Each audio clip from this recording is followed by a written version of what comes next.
ফুল ফুটুক আর নাই ফুটুক, আজ বসন্তটা শেষ করলাম দুপুরবেলাতেই বাচ্চাদের সাথে। তারপর বিকেলবেলা হাজব্যান্ডকে নিয়ে বাচ্চাদের নিয়ে সবাই একসাথে বের হয়ে গেলাম। তো আমাদের এলাকায় সব সময় বড় বড় অনুষ্ঠান হয়, খুব সুন্দর সাংস্কৃতিক প্রোগ্রাম হয়, কিন্তু এবছর কি যেন হয়েছে, সব প্রোগ্রামগুলো বন্ধ করে দিয়েছে। কেন যেন এবার কোনো প্রোগ্রাম হচ্ছে না কোথাও। তো যার কারণে বের হয়ে যখন কোথাও কোনো প্রোগ্রাম না পেলাম, তখন আমরা চলে গেলাম সরাসরি আমাদের যে 7 নম্বর সেক্টর সেই পার্কে, যেখানে আমরা প্রায় মাঝে মাঝে ঘুরতে যাই। যাই হোক, সেখানে যেহেতু বিকেল একটু ছবিও তুললাম, কিছু ভিডিও করে নিলাম। ভালো লাগে আসলে এখানে আসতে, মাঝে মাঝে বাচ্চারা একটু খেলাধুলা করে। আর আমরা একটু বিকাল বের হয়েছি দেখে মানুষজন একটু কম ছিল এদিকটাতে, যার কারণে আমরা এখানেই কিছুটা সময় কাটাচ্ছিলাম। আর মনটাও খারাপ ছিল, যেহেতু ওই প্রোগ্রামগুলো হচ্ছে না। প্রত্যেক বছর প্রোগ্রামগুলো হয়, আমরা সন্ধ্যা পর্যন্ত থাকি, তারপর আমরা রাত্রে কোথাও ডিনার করি, তারপরে বাসায় ফিরে যাই। এটা এবার হলো না। এদিকে ইমিকো ওর বড় বোনকে কোনো ভিডিওই করতে দিচ্ছে না। আমার বড় মেয়ে বলছিল আমাকে একটু ভিডিও করতে দাও, কিন্তু সে তাকে ভিডিও করতেই দিচ্ছে না।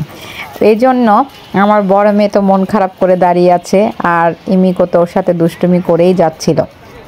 যাই হোক, এরপর সে তো ওদিকে চলে যাচ্ছে, তারপর ডেকে এনে তাকে আবার নতুন করে কিছু ভিডিও করে দিলাম, তারপর সে খুশি হয়ে গেল।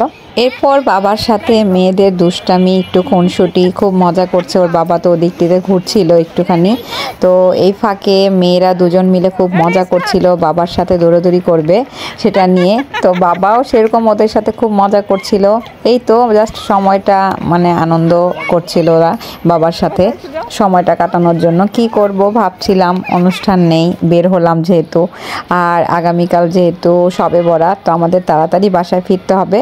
তো পার্কের বাইরে চলে আসলাম, এসে এখানে বড়ই দেখেছি। তো বড়ই খুব ভালো লাগে, আর যেহেতু দেশি বড়ই আমি আর আমার ছোটো মেয়ে বেশি পছন্দ করি। পরে ঝাল করে মামাকে বললাম আমাদের একটু বড়ই বানিয়ে দেন।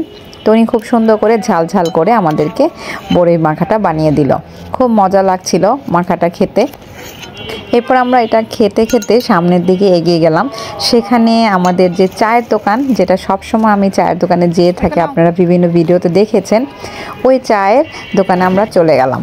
ওই চায়ের দোকানে যেয়ে আমরা চা অর্ডার করে ফেললাম, যেহেতু একটু বিকেল আর গা ম্যাচ করছে, এই সময়টাতে সাধারণত চা খেয়ে থাকি আমরা।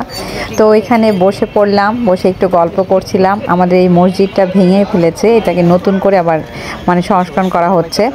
তো এই চা বাড়ি দোকানে সবসময় আসি, আপনারা প্রায় ভিডিওতে আমাকে দেখবেন। তো এখানে বসেই আমরা আসলে সবাই মিলে চা খাচ্ছিলাম। আর আমি এখানে অনেকগুলো দোকান আছে, যার কারণে বাচ্চাদের জন্য কিছু হালকা খাবারও অর্ডার করে ফেললাম।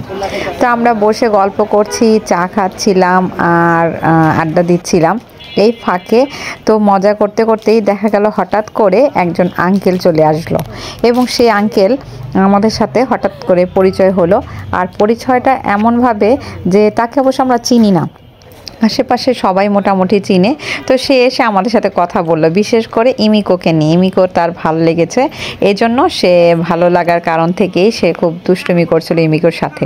তো এক পর্যায়ে তাকে আমরা বসতে দিলাম এবং বললাম বসেন, আমাদের সাথে গল্প করেন। তারপর আমরা বসে একসাথে অনেকক্ষণ সেরকম পুরনো অনেক কথা, অনেক আড্ডা দেওয়া হলো তার সাথে, খুব লম্বা সময়। ঠিক বলতে গেলে মাগরিব পর্যন্ত তার সাথে খুব গল্প। সে আর গল্প তো শেষই হয় না। অনেক পুরনো, যেহেতু আগের দিনের মানুষ, সে অনেক পুরনো গল্প বাচ্চাদের শোনাচ্ছিল। তা আমরাও সেটা এনজয় করছিলাম। তারপর তাকেও আমরা বললাম চা কফি কিছু একটা খেতে, সে খাবে না, যেহেতু সে নামাজ পড়তে যাবে এখন।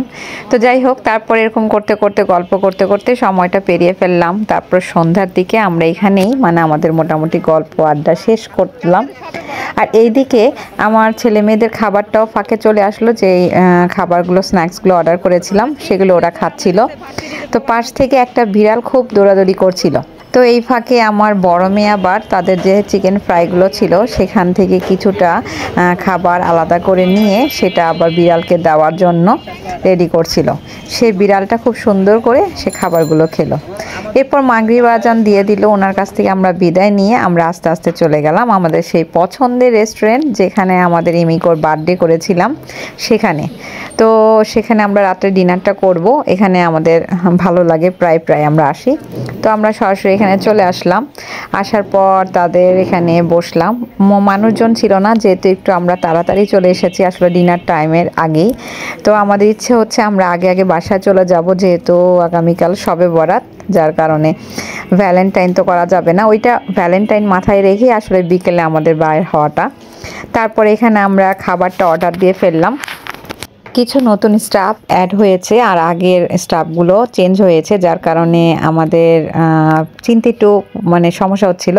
তো যাই হোক, তারপরে আমরা খাবার অর্ডার দিয়ে দেওয়ার পর বসে বসে গল্প আড্ডা করছিলাম। এই ফাঁকে কিছু ছবিও তুলছিলাম ওখান থেকে বসে। তো তারপর আমার ছেলে আমার সাথে অনেক গল্প করছিল, সে আমাকে নানান জিনিস বোঝাচ্ছিল। আর বাচ্চারা যখন আমাকে কোনো কিছু বলে আমি মন দিয়ে শুনি। এরপর আমাদের এই ফাঁকে খাবারগুলো একটু একটু করে চলে আসলো।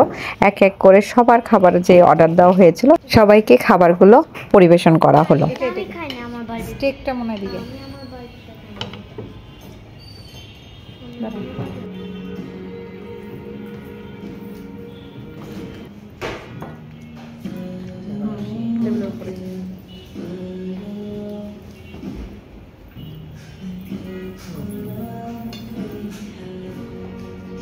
এরপর আমরা সবাই মিলে গল্প করছিলাম আর খাবারটা এনজয় করছিলাম।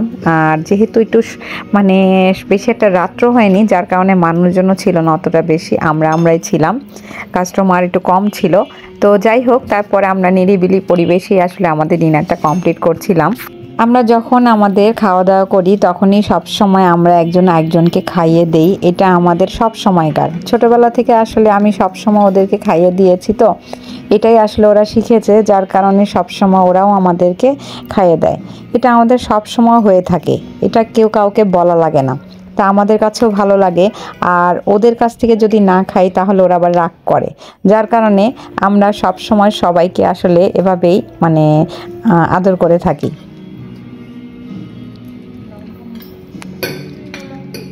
এই তো তারপর আমরা সবাইকে একটু একটু করে খাইয়ে দিলাম। সবাই খেলো এবং গল্প টল্প করলাম। তারপর যেহেতু ওই যে বললাম বেশিক্ষণ বাইরে থাকবো না, আমাদের রাতের ডিনারটা আমরা একটু আগেই সেরে ফেললাম, বাসায় চলে যেতে হবে, কাজ আছে। আর আগামীকাল যেহেতু শবে বরাত, তাই আমাদেরকে বাসায় ফিরতে হবে। তো যাই হোক, তারপর খাওয়া দাওয়া শেষ করে ফেললাম, এরপর আমরা চলে গেলাম। এই তো ছিল আমার ভ্যালেন্টাইন ডে ছোট্ট একটি ব্লগ। কেমন লাগলো অবশ্যই লাইক শেয়ার করতে ভুলবেন না এবং অবশ্যই কমেন্ট বক্সে জানাবেন। আজকে এই পর্যন্তই, খোদা হাফেজ, আসসালামু আলাইকুম।